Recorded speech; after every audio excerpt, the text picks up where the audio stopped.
Hey, how's it going out there? Hey, let's go over waypoints. Just a real simple short video on how you can sort your waypoints, how you can change the symbols, and some other things that'll be helpful when you go to set your waypoints up so you can find them later. All right, should be informative. Let's go ahead and get to it.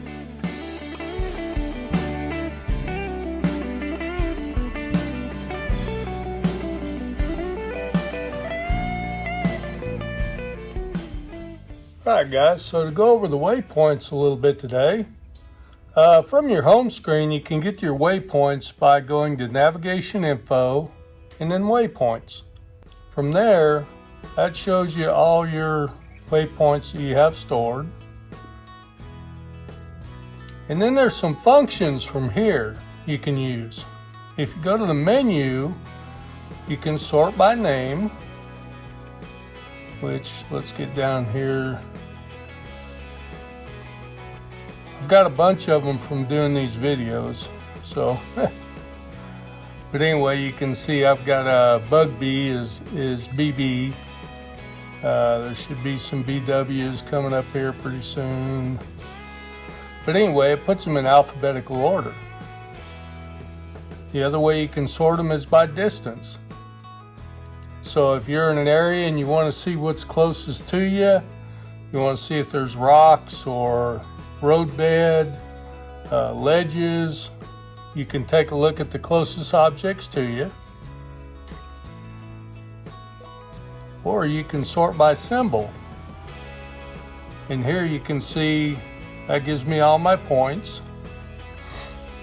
And you can do it that way. If you're on a pattern that's you're catching them off of points, you can look at these. You can tell which ones are closest to you by the distance over here, and you can go that way.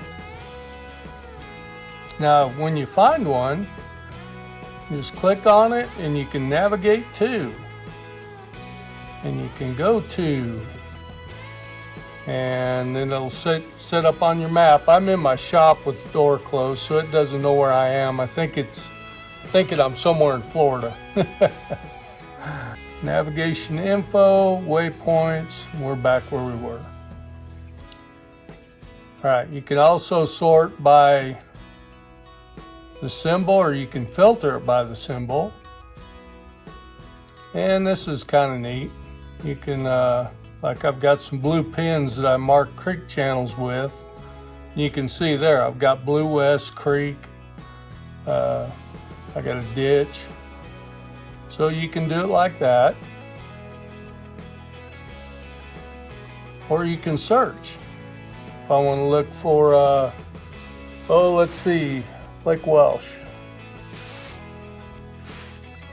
I can type in Welsh, hit done, and it'll bring up everything at Lake Welsh. And I can see, you know, if I want to fish a certain pattern, say I want to fish humps, I can look and see I've got 2 humps on Lake Welsh, and I can kind of focus in on them.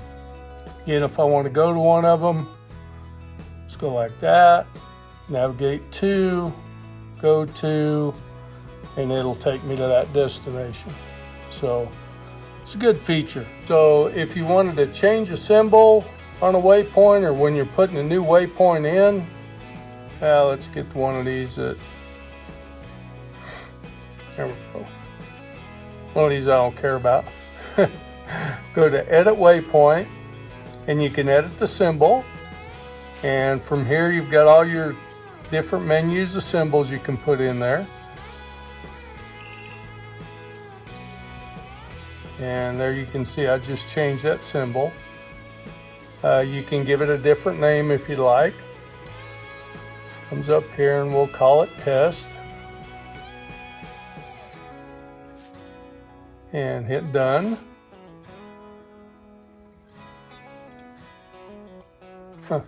Didn't take. There we go. As you can see, when I marked this waypoint, it put the water temperature and the depth in there off of my unit. So now if you're not marking it from your unit. If you're marking it off your phone from Google Earth Pro or something like that, you're not going to get the water temp and the depth, obviously. But anything that you mark while you're using your sonar unit, it'll go ahead and put those in for you. Now that can be kind of handy because you can tell what the water temperature was at the time. Like here it was 81 degrees, so that was pretty warm. You can also put a comment in, like if you want to put winter or something like that. And there's so many different ways you can organize your waypoints. I don't know why it's making me do it twice, but you make sure that it puts it in there before you get all the way out of it. And again, if we wanted to search for that, go to navigation, waypoints, pull up our menu, search, and type in test. Done. And there I've actually got two of them. I was playing around with one at some point before this. Okay, so it's important when you mark your waypoints to have a strategy on how you want to mark them. If you looked at my other videos, you can see that I use 2 letters and then a description like hump, point, something like that, and then I'll put a numeral behind it. And that's just the way I do it. The fish symbols, you can use those for fish catches, and they're marked 1 through 8. And I don't know if you want to do that by inches, pounds. I wish they'd have went to 12. It'd be nice to put the month of the year that you caught the fish. That's kind of what I've been toying with, is I'd like to do something seasonal so I could see my fish catches, whether it was in, spawn, pre-spawn, post-spawn, summer, or even just the coordinates of the year, which quarter it was in. So I may do something like that with the fish. I may use a 1 for the first quarter, 2 for the second quarter, something along those lines. I haven't quite figured that one out yet. Right now I'm actually not marking my fish catches too well, so I've only got a few spots marked. I need to get on the ball with that. All right, well, I don't want to get too deep into that, just because most of that is all just personal preference, but I would play around with that, and I'd have a strategy for how I wanted to mark my waypoints, because that'll help.